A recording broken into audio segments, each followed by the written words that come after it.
Brandon, do the Seahawks have a right to be upset with Russell Wilson? No, why would they get upset? It's business. A player signs a contract, 4 for $40 million, 5 for this, and then all of a sudden they get hurt. A player have a bad game, have a bad couple games, and all of a sudden the team says, hey, can we sit at the table? Can we rethink this?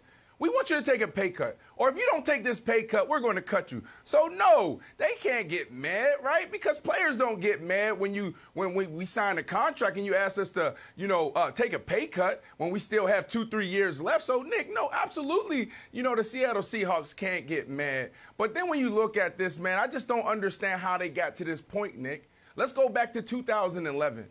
Matt Flynn. Aaron Rodgers goes down.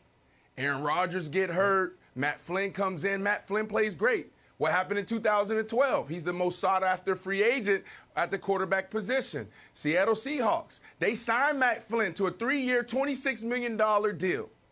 Russell Wilson. They draft him in the 3rd round. Matt Flynn's their guy. Pete Carroll goes out to the practice field. He sees this dude, number 3, running around, said, oh, my goodness, could he be the guy? Did we just waste $26 million? He doubled down on what he thought, his gut, and went with Russell Wilson. But what happened that year? There was a 2-game stretch where Russell Wilson threw 5 interceptions.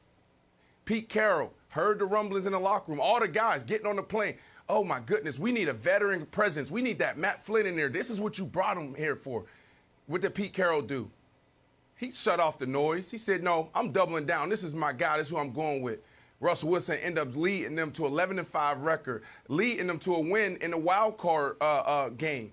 And then the next game, going in the divisional round, he lost to Atlanta Falcons. Okay, great job. Great start for Russell Wilson, these Seattle Seahawks. The following year, 2013, Russell Wilson leads you to your first Super Bowl. You went with your gut. You doubled down on this guy, even though he went through a bad stretch. Why aren't you doing that now when this dude is stepping into his prime, where the game is slowing down? I just don't understand, Nick, how we got to this point when you saw something great in this kid when nobody else saw it, when everybody else passed him 2 times. So I just don't understand what's going on in Seattle.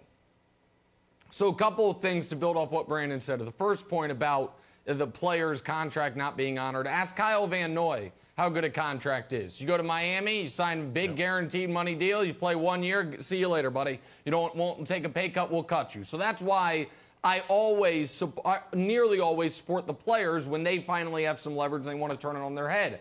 One of the other things Brandon didn't mention, that first year when they lost to Atlanta, go to Pro Football References, I know so many of you like to, and look at the second half box score of Russell Wilson's playoff game in Atlanta, his rookie season. When the defense hadn't played well in the first half, I think it was 20-3 at halftime. It might have been 21-3. Whatever it was, they unleashed Russ in the second half after not wanting to do that all year. He led them all the way back, I think 28 second half points to a lead, and then they lost on a last-second Matt Bryant field goal. He's always had this special ability, and even from his rookie season and now, Pete Carroll has been hesitant to let him unleash that ability unless it's break glass in case of emergency, even though he showed you that from day one. So do the Seahawks have a right to be upset? No. Do they have a right to be annoyed? Sure. Should they keep it to themselves? You're damn straight. Because here's the thing, Wilds, the Seahawks have 2 eras, pre-Russ and Russ. The pre-Russ era, you had a little fun with Sean Alexander. There was something called a Chuck Knox era, according to Wikipedia, and it was mediocrity. 36 seasons, 8 playoff wins, 1 Super Bowl appearance. In a quarter of that time, 9 seasons, you have more playoff wins, you have double the Super Bowl appearances, and you have the only championship in the history of your franchise. So guess what? This is like when our guy Keta used to work, our producer Keta used to, I think you did too, Wilds. You guys worked on a very successful television show that was based around one solitary person, and I hear that person might have been hard to work with at times. I'm sure you got annoyed at times. You kept it to your damn self because he was the whole operation. That's what the Seahawks need to be doing. Keep it to themselves and make him happy because he is the entire operation, Wilds. I don't know why this is complicated or confusing for them. But no, I disagree with that, Nick. And if we can, I don't know, Titanic, if you can throw up that graphic again. I know you're saying that it's the Russ era. I think a lot of people would consider that the Legion of Boom era, right? Like, I don't think, like, I know this, I just don't know if people consider that the Russ era. They had the #1 defense, and I think people will look back at that a little bit like, is that crazy, Brandon? I consider that the Legion of Boom era, and I know Russ is there, but I view that as like an all-time great defense. A defense with a nickname is always near and dear to my heart. Right. I don't consider that the Russ era first and foremost. I consider that the Legion of Boom era. You think I'm wrong in that? No, I mean, no. Great point. It is the Legion of Boom era, but, I go back to 2012. I was playing for the Chicago Bears. That was my first year in Chicago. Actually, my first year in Chicago. That was Russell's rookie year. We go out there in pregame.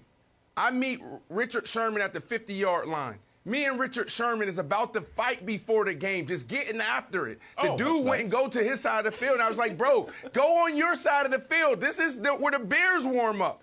Who had to separate us? Pete Carroll came over and said, come on, Brandon. Come on, Richard. Handle that in between the lines. We broke it up. Anyways, we get into that game. This is the year where our defense was scoring 2 or 3 touchdowns a game. It was phenomenal seeing what Brian Urlacher was doing and Charles Peanut Tillman and Julius Peppers and Izzy. And I can go on and on how Tim Jennings, what they were doing on that side. Yep. But what ended up happening was Russell Wilson came out there and lit it up. And I said, man, we just lost to a rookie. So, yes, that defense was phenomenal. That defense was good. I actually went for like 165 yards that game, but we're not going to talk about that. But Russell Wilson was the reason why they won that game. That's right. And Brandon, by the way, that defense was awesome. And Earl Thomas and Richard Sherman and Brandon Browner and Bobby Wagner, we know who they are. They had Cliff Averill at the time. That's great. Your Chicago Bears had a great defense and couldn't do nothing because you didn't have the quarterback. Remember the Jags of 2017? Jalen Ramsey and Calais Campbell and all those guys. Guess what? They got the AFC title game, but that Jags team.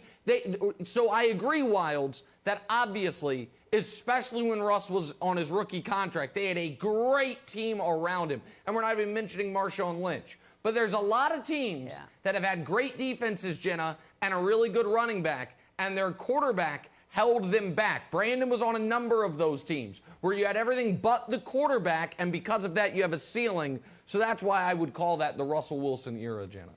Thanks for watching. Subscribe here to get the latest from the show. Also, be sure to check out more of the best clips from First Things First, or go watch a few segments from our other shows on FS1.